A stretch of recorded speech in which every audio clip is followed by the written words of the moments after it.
तो अब हेडलाइंस के बाद बात करेंगे खबरों की। और आज सबसे पहला एजेंडा पश्चिम बंगाल से ही है कि पश्चिम बंगाल आखिर कौन से रास्ते पर जा रहा है। जिस तरह से मुख्यमंत्री ममता बनर्जी बयान दे रही हैं और उसके बाद जो घटनाएं हो रही हैं। पश्चिम बंगाल की मुख्यमंत्री और तृणमूल प्रमुख ममता बनर्जी ने कल दिया था विवादित बयान। कोलकाता में ईद के मौके पर कहा था विपक्ष राज्य में दंगा फैलाना चाहता है। साथ ही ममता बनर्जी ने कहा था कि लंदन का विदेश दौरा बीच में ही छोड़कर आई हूं, खासतौर पर ईद मनाने के लिए। तो मुख्यमंत्री ममता बनर्जी के बयान के बाद पश्चिम बंगाल में कई जगहों पर कट्टरपंथियों ने तोड़फोड़ और हिंसा कर दी। और हिंसा की घटनाओं को लेकर बीजेपी ने ममता बनर्जी पर जबरदस्त हमला बोला है। बीजेपी ने ममता बनर्जी के बयान को उकसावे की सियासत करार दिया है। इस बीच पश्चिम बंगाल में अवैध पटाखा कारखानों में विस्फोट का सिलसिला जारी है। सैकड़ों लोगों की इस तरह की घटनाओं में जान जा चुकी है पश्चिम बंगाल में, लेकिन प्रशासन हाथ पर हाथ धरकर बैठा हुआ है, काबू नहीं कर पा रहा है। और मालदा का जो मोथाबाड़ी है, वहां पर हिंदुओं पर जो कट्टरपंथियों ने हमले किए थे, उस पर भी प्रशासन और सरकार चुप। बल्कि पश्चिम बंगाल पुलिस के ऊपर तो यह आरोप लग रहे हैं कि उल्टा पीड़ित समुदाय के लोगों को ही गिरफ्तार कर लिया है पश्चिम बंगाल पुलिस ने। और इन सब के बीच एक और बेसुरा राग आया है बांग्लादेश के कार्यकारी पीएम की तरफ से। बांग्लादेश के कार्यकारी पीएम मोहम्मद यूनुस ने भारत के पूर्वोत्तर राज्यों को लेकर चीन में विवादित बयान दिया। मोहम्मद यूनुस ने चिकन नेक पर घेरने वाला जो बेतुका बयान दिया, तो उसका भी पश्चिम बंगाल में उस पर भी बड़ी तीखी प्रतिक्रिया हो रही है।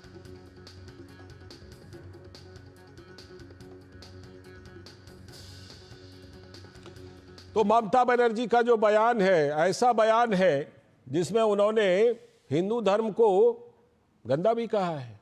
सुनिए जरा। जानबूझ के एक गंदा धर्म जो इसने बनाया, जो एक जुमला पार्टी ने बनाया, वो धर्म को हम नहीं मानता है। ऐसे बयान के बाद विवाद तो हो गई। एक तरफ आप कह रहे हैं कि लंदन का दौरा बीच में छोड़कर आई हूं ईद मनाने, और दूसरी तरफ कह रहे हैं गंदा धर्म। तो भाजपा के नेता सुकांतो मजूमदार ने ममता बनर्जी को आड़े हाथों लिया। मैंने पहले ही ऐसी आशंका जताई थी कि इस तरीके की घटना बंगाल में हर 2 महीने 3 महीने में घटेगी, क्योंकि बंगाल को ममता बनर्जी ने बम और बारूद के ऊपर बैठा के रखा है। इसको ममता बनर्जी ने खत्म कर दिया बंगाल को, और वही हो रहा है।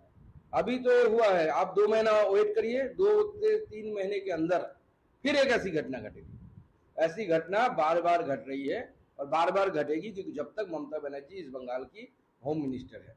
इतना नालायक होम मिनिस्टर बंगाल ने किसी भी समय में, इंडिपेंडेंस के बाद से, हमारे आज़ादी की बात से आज तक कभी नहीं, इतना इनकॉम्पिटेंट और होम मिनिस्टर कभी नहीं देखा।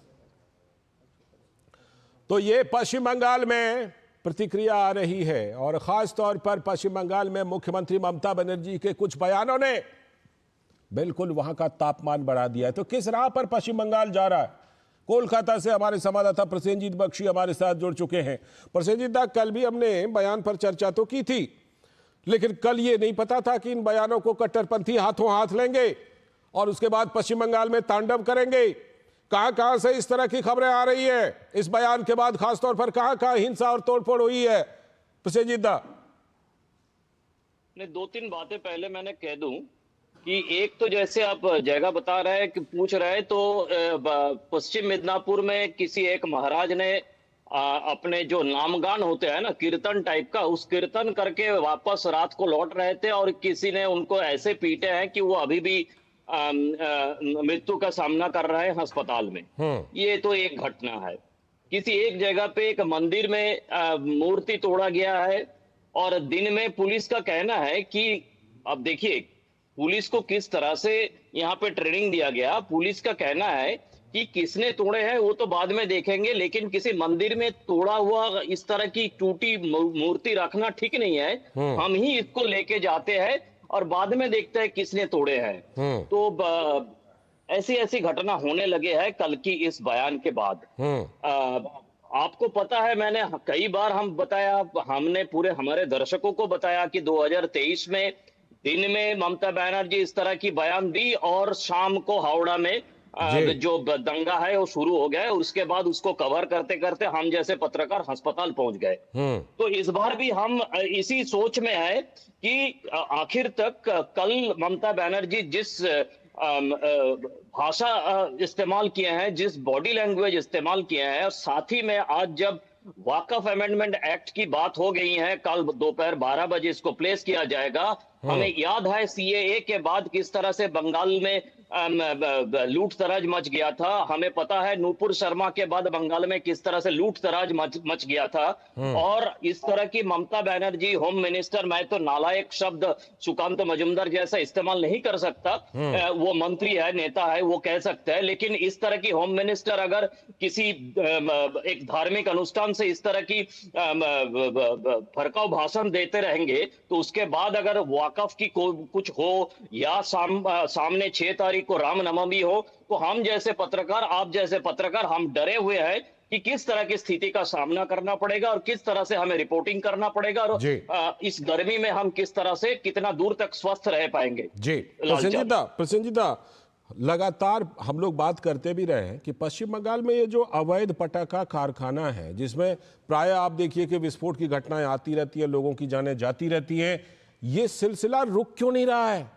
इसके पीछे क्या पुलिस प्रशासन को कुछ पता नहीं रहता? उनको वहीं पर जाकर कार्रवाई करनी होती है जहां पर उल्टा पीड़ित लोग होते हैं, मोथाबाड़ी में। अरे लालचंद, मैंने अभी बताया ना कि पुलिस को अभी ये शास्त्र पढ़ाया जा रहा है कि मंदिर में टूटा हुआ मूर्ति रखना चाहिए कि या नहीं चाहिए। पुलिस को ये नहीं बताया गया कि वहां पे जो तृणमूल कांग्रेस के लोगों ने ये जो अनऑथोराइज्ड जो पटाखे वहां पे जमा करके रखते हैं, इसके बारे में उसकी सिलेबस में कुछ है नहीं, क्योंकि ये इसके साथ तो लोकल तृणमूल नेता इन सबका और पुलिस का भी जो अपने आप जो हिस्सेदारी है वो है। अभी शास्त्र पढ़ाया जा रहा है इन पुलिस लोगों को तृणमूल कांग्रेस की तरफ से। ऐसे अभी जो डेथ टोल है वो 7 से बढ़कर 8 हो गया है और अभी पुलिस को अभी भी पता नहीं, माने पुलिस की तरफ से कुछ बताया नहीं जा रहा है कि हो किया गया है। अभी एक प्रेस कॉन्फ्रेंस का टाइमिंग दिया है। मुझे पता है कि कुछ पहले से बना हुआ कुछ स्टेटमेंट्स पुलिस की तरफ से दिया जाएगा और पिछले 1-2 साल में हम जब बात करते हैं उसमें करीब इस तरह की 10 घटना और करीब 50 से ज्यादा लोगों की मौत हो गए हैं। तो ये पुलिस की सिलेबस में अभी ये नहीं है। पुलिस की सिलेबस में अभी मूर्ति कैसे रखना चाहिए, कैसा नहीं रखना चाहिए, ये है। और पुलिस की सिलेबस में यह भी है कि जो पीड़ित समुदाय है उनके खिलाफ एफआईआर करो, उनके जो पुरुष है सबको लेके लाके जेल में लॉकअप में डाल दो और उनकी महिलाओं को बताया जाए कि आप हाथ में जो शाखा पहनते हैं ना यहाँ पे महिलाएं और मांग में सिंदूर, ये उनको सलाह दिया जा रहा है कि मांग में सिंदूर नहीं और हाथ में शाखा नहीं, वो शंख जो हाथ में पहनते हैं हिंदू बंगाली महिलाओं ने। तो ये सब अभी पुलिस का सिलेबस में है लालचंद, इसीलिए ये सोचने का कोई कारण नहीं है कि ढोलाहाट में जो कुछ भी हुआ है उसके बारे में पुलिस को पता नहीं था। पुलिस को पता था लेकिन वो सिलेबस के बाहर था, इसीलिए उस तरफ पुलिस नजर नहीं रखती है। बिल्कुल, जो दृश्य हम दिखा रहे हैं उससे सवाल पश्चिम बंगाल, देश और विदेश सभी के इकोसिस्टम पर है। लेकिन इस बीच इकोसिस्टम का एक और बयान, मोहम्मद यूनुस बांग्लादेश के कार्यकारी प्रमुख, उन्होंने चीन में जाकर के बयान दे दिया पूर्वोत्तर राज्यों को लेकर। किस तरह की प्रतिक्रिया पश्चिम बंगाल में दादा मोहम्मद यूनुस के इस बेतुके बयान के बाद दिखाई पड़ रही है? देखिए लालचंद, इसमें थोड़ा सा मैं एग्रेसिव होकर बात करना चाहूंगा कि बंगाल में अब लोगों का या असम में अब लोगों का ऐसा सोच है कि सरकार की तरफ से खुली छूट दे दे, हम बांग्लादेश के ऊपर सिविलियन अटैक कर दे। क्योंकि इनका हिम्मत कैसे हुआ जो सिविलियन कू की तरह एक देश की सरकार को अपने कब्जे में लिया है, जिसके पीछे ना कोई इलेक्शन है, जिसके पीछे ना कोई इंटरनेशनल सपोर्ट है। एक सिविलियन कू करके अभी वो वहां पे महाराज बन के बैठे हुए हैं। वो एक तीसरे देश में जाके हमारी देश की जमीन के बारे में तीसरी देश को उन्होंने स्वागत करते हैं कि आइए आप सेवन सिस्टर के ऊपर से वहां पे कुछ करिए कि हम हमारी जो बे ऑफ बंगाल है वो आपके लिए खोल देता हूं। और नेपाल और भूटान का नाम भी लिया है, जिस देश के बारे में मुझे पता नहीं कि यूनुस साहब के साथ नेपाल और भूटान की कोई बात हुई कि नहीं। इस तरह से एक अनऑथराइज्ड आदमी इस तरह से क्रिमिनल स्टेटमेंट देते रहेंगे, जो मेरे ख्याल से अगर इंटरनेशनल कोर्ट ऑफ जस्टिस के सामने रखा जाए कि किसी एक सॉवरेन देश की किसी जगह के बारे में एक दूसरे देश की किसी लुटेरा ने एक तीसरी देश में जाके उनको स्वागत करते हैं कि आप सेवन सिस्टर में आइए कि क्योंकि समुद्र के ऊपर हम राज करते हैं। इस तरह के बयान बांग्लादेश की कोई दे कैसे सकते हैं? बंगाल में और असम में और बाकी जगह पे ऐसे लोगों का कहना है कि प्रधानमंत्री जी एक बार छूट दे दे, उसके बाद हम इस यूनुस को दिखाते हैं कि इस तरह की बेहुदा बातें करने का क्या नतीजा है। बिल्कुल, सवाल तो यही है कि इस तरह की बेहुदा और बेतुकी बातें करने वालों को नोबेल पुरस्कार की सहयोगिता के आधार पर दिया गया था, यह समझ में नहीं आता। बहुत बहुत शुक्रिया दादा जुड़ने के लिए इस खबर पर और विस्तार से चर्चा करने के लिए। अभी वक्त है एक ब्रेक का। ब्रेक के बाद जब लौटेंगे तब करेंगे आज की खास चर्चा, कब्जे वाले सियासी मोर्चे की